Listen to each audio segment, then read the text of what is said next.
안녕하세요, 헬렌입니다. 오늘은 상큼한 딸기를 콕콕 심어서 딸기 생크림 케이크 만들기를 해보도록 하겠습니다. 재료 설명은 더보기란을 확인해 주시고요. 자, 이제 시작해 볼게요. 계란 4개와 설탕 90g을 넣어서 일단 한번 섞어 주실 건데요. 뜨거운 물 받쳐서 그 설탕 알갱이가 다 녹을 만큼만 먼저 섞어 주시고, 다음에 다 녹으면 뜨거운 물을 빼내신 다음에요, 계속해서 휘핑해 주실 거예요. 자, 지금 설탕 알갱이가 다 손가락으로 만져보니까 다 녹아서 이렇게 실온 상태에서 식히면서 거품을 풍성하게 내주고 있습니다. 참고로 제가 사용한 설탕은 흰 설탕이 아니라 비정제 슈가입니다. 자, 리본 모양이 그려지고요. 5초 이상 그대로 유지가 되면 바닐라 익스트랙트를 한 티스푼 넣어주시고 한 1분 정도 더 섞어서 기공을 초밀하게 촘촘하게 만들어 주세요. 밀가루 95g을 반만 먼저 체에 내리시고요. 손 거품기로 이렇게 크게 원을 그리시면서 한 방향으로 섞어 주십니다. 대충 섞였으면 나머지 반의 밀가루도 마저 넣어서 손 거품기로 한 70-80% 정도 한쪽 방향으로 섞어 주시다가 70-80% 정도 완성이 되었으면 고무주걱으로 마지막 마무리는 해주세요. 이렇게 반죽이 완성이 되었으면 스위스 롤틴 롤케이크들 있죠? 그 스위스 롤틴에 반죽을 부어서 최대한 윗면을 평평하게 정리합니다. 만약에 윗면을 정리하실 플라스틱 스크레이퍼가 없으시면 큰 팔렛 나이프 같은 것도 괜찮고요. 저처럼 이런 모양의 스크레이퍼가 있으시면 평평하게 펴주시면 좋겠죠. 거품을 제거하시고 탕 치면서 제거하는 거죠. 180도로 10분간 구워주세요.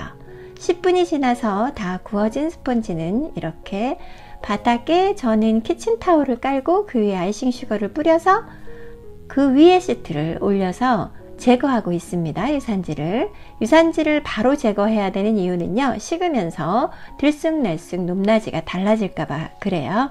꼭 제거 먼저 해주시고요. 식혀주세요. 자, 이제 생크림을 칠 건데요.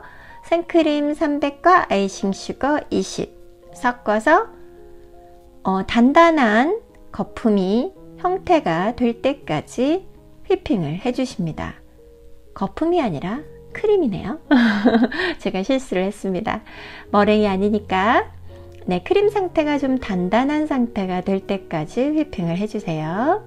어느 정도 휘핑이 되면 우리는 좀 약간 우유 비린내 같은 게 잡아지라고, 또는 바닐라 향을 제가 개인적으로 좋아하기도 해서 바닐라 익스트랙트를 한 티스푼 정도 넣어줍니다.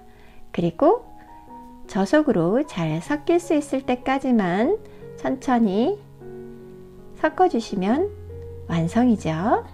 자, 단단한 뿔이 생겼어요.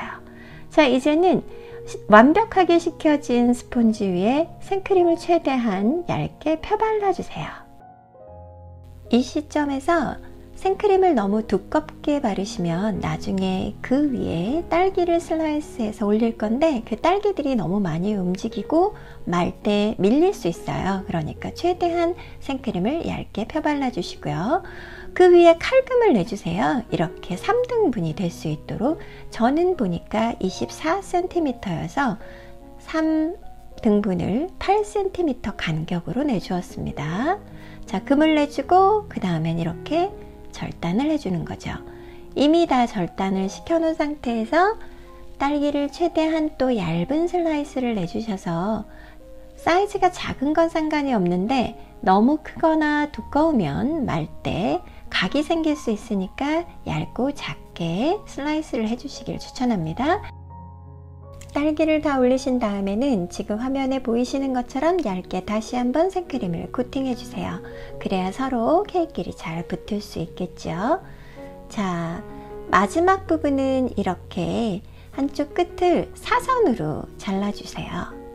그래야 끝이 툭 튀어나오지 않고 잘 붙을 수 있을 거예요. 자, 공리법이기 때문에 제일 작은 안쪽은 살짝 갈라지는 것 같지만 어차피 계속 이어지기 때문에 그 부분은 신경 쓰시지 않으셔도 됩니다. 자, 서로 붙어야 되는 부분들은 생크림으로 이렇게 접착을 시켜주시고요.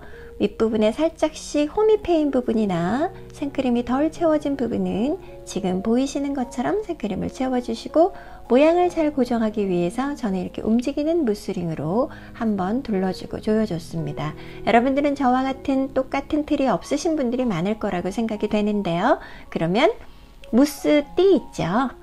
이렇게 얇은 투명한 무스띠나 뭐 색깔이 있어도 상관은 없는데, 그 무스띠를 한번 돌려주시고 조금 더 타이트하게 잡아당기셔서 끝부분을 테이프로 고정시켜 주세요. 그리고 저와 같은 똑같은 방식으로 이렇게 진행하시면 됩니다. 자, 이렇게 하신 다음에 저는 1시간 정도 냉장고에서 굳혀줄 겁니다. 여러분들 1시간이 지난 다음에 나온 모습이에요. 자, 이제 틀을 제거해야겠죠. 조심스럽게 틀을 제거하고 있습니다. 무스띠를 사용하신 분들은 테이프를 절단하셔서 띠를 빼주시면 되겠죠.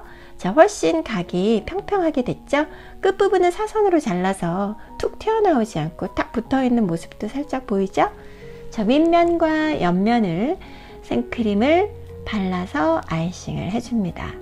생크림을 저는 너무 두껍게 바르지 않는 편이에요. 너무 크림을 많이 바르면 고소하기는 한데 느끼해서 생크림은 딸기를 품을 수 있을 만큼, 그리고 겉면이 깨끗하게 코팅될 만큼만 저는 사용을 하는 편입니다. 훨씬 더 상큼한 케이크를 위해서 그렇죠. 자, 지금 옆면을 대충대충 일단 발라주시고요. 윗면, 옆면 충분히 생크림을 일단 묻힌 다음에 얇게 코팅을 하는 걸 좋아하는 저는 스크레이퍼를 이용해서 한번 싹 긁어줄 거예요. 그러면 이렇게 평평하게, 비교적 평평하게 펴지죠? 약간 홈이 패인 부분들은 제가 조금 있다가 다른 장식을 할 거라서 그냥 지나치고 있습니다. 윗면은 팔렛 나이프를 바깥에서 안쪽으로 잡아당기면서 이렇게 해주시면 위에가 최대한 평평하게 펴진답니다.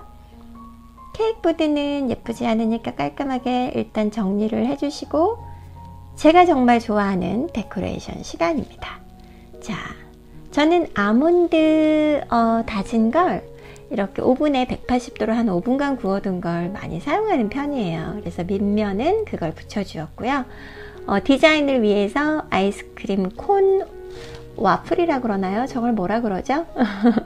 그걸 올려주었고, 그 안에서 아이스크림 대신 베리들이 쏟아져 나오는 디자인입니다. 초콜릿 가나쉬나 다크 초콜릿 녹인 걸 이렇게 뿌려주시고요. 그 부분을 커버하면서 열심히 베리를 올려서 장식을 마무리하고 있습니다. 크림은 생크림으로 충분하니까 베리가 초콜릿과 함께 쏟아지는 디자인입니다.